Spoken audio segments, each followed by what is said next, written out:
Hello, everyone. My name is Tyler Koenig, and this will be my briefing on leadership and Remember the Titans. I actually enjoyed this movie very much as a child, so being able to rewatch it again now and do a little bit of work with it was actually very enjoyable for me. So, in this briefing, we'll be discussing the core leadership styles of Coach Boone and Coach Yost, some of the main characters of the movie. We'll also go over the styles of leadership you want to emulate and some that you would not, as well as a description of a scene where a leader and a follower interact and how we can learn from it, as well as some of the cultural changes of the film and how both the coaches impacted that. So let's start off with the leadership style of Coach Yost. So Coach Yost made a habit of pulling the kids away after Coach Boone would kind of get onto him pretty hard. He'd pull them to the side and kind of talk to them one-on-one. So while this has its benefits and disadvantages, handling issues, especially personal ones, in private usually has a better outcome than in public. This is especially true for the majority of leadership positions in today's world. It shows the follower that you care about them and that you do not want to put them down in public in front of everyone. Because when you do that, it can almost seem like as a leader you're trying to build your ego up by putting this person's down, which is a very bad look as someone that's in a position of power. It honestly makes you look like a bully. However, Coach Yost grew as an individual throughout this movie, which you can reference how he acted towards Coach Boone in the beginning of the movie versus how he acted towards the end. However, I do not think his leadership style changed very much. Throughout the movie, he seemed to kind of stick to what he knew, and he knew how to do his job well. He mentioned his accolades many times in the beginning of the movie and trying to, fight for his position. Coach Boone, on the other hand, was very much a dictator type leader.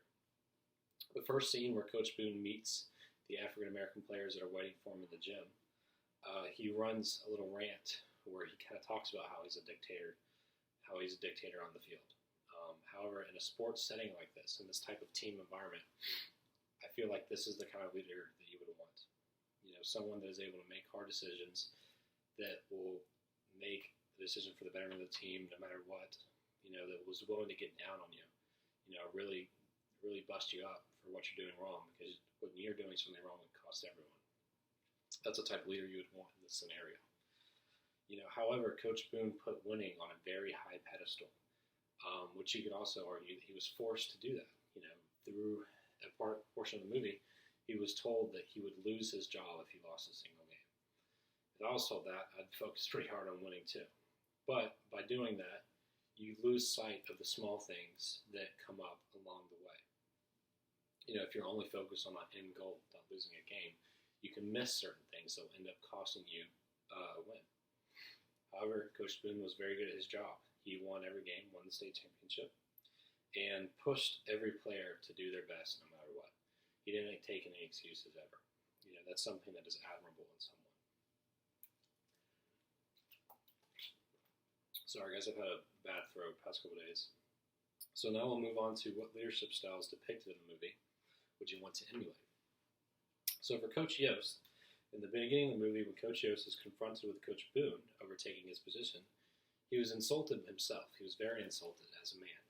However, his main priority, or his main thought, was about his players and how they would react to it. Now, putting aside the racial connotations of the whole scenario and just looking at the leadership quality, he was most worried for his followers than he was for himself. He was worried about their future instead of his future.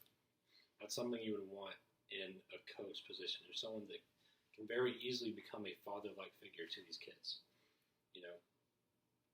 I feel like that is something you would want to emulate in really any scenario as a leader, is to want to take care of those that are under you.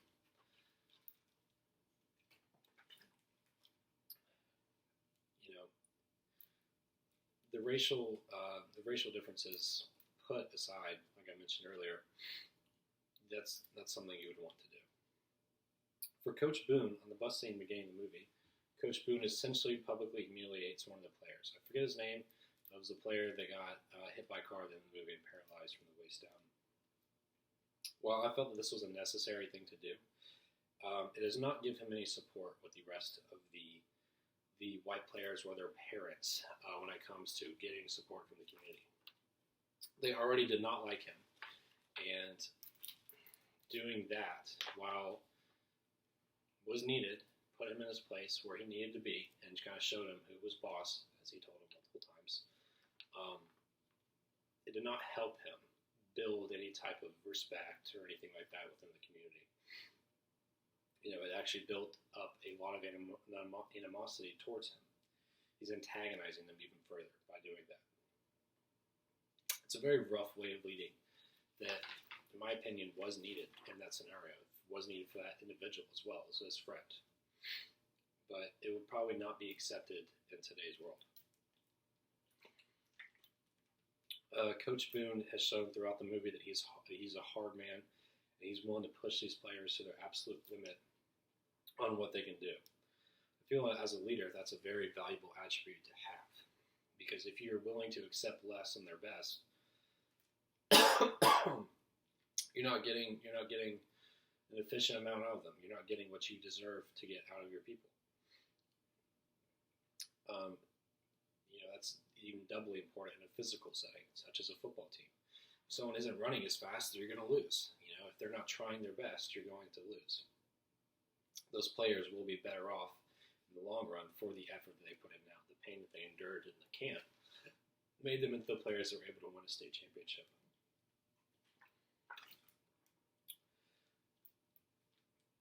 So, according to Kelly's follower description, select a scene and describe the type of follower depicted, and talk a little bit about their leadership.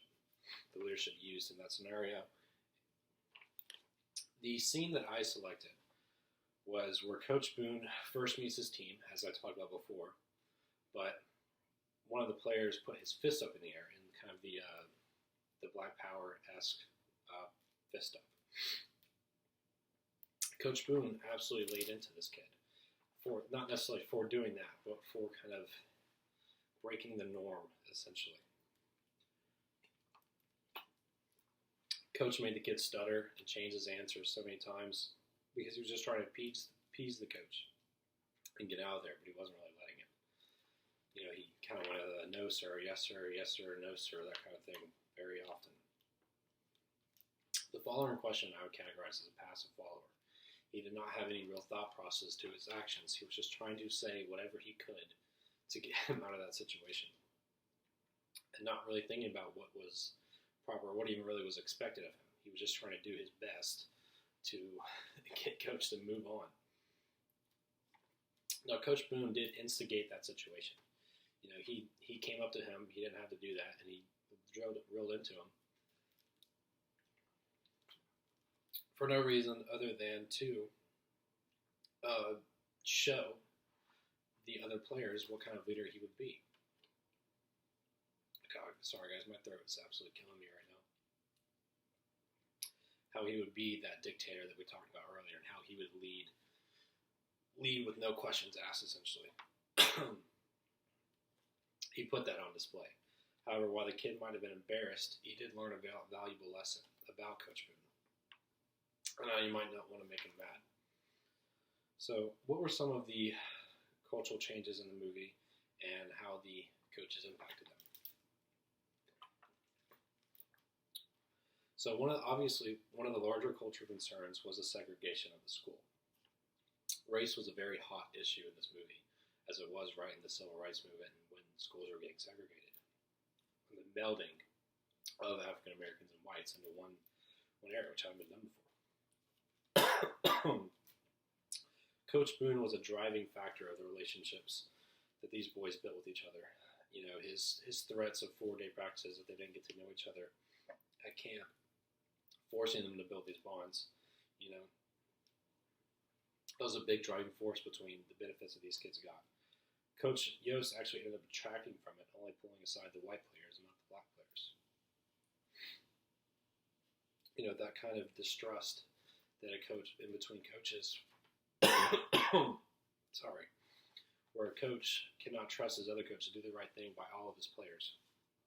And then he would potentially throw a game to get him to lose his job, is a big detractment to that culture, to that civil rights movement that was trying to take place.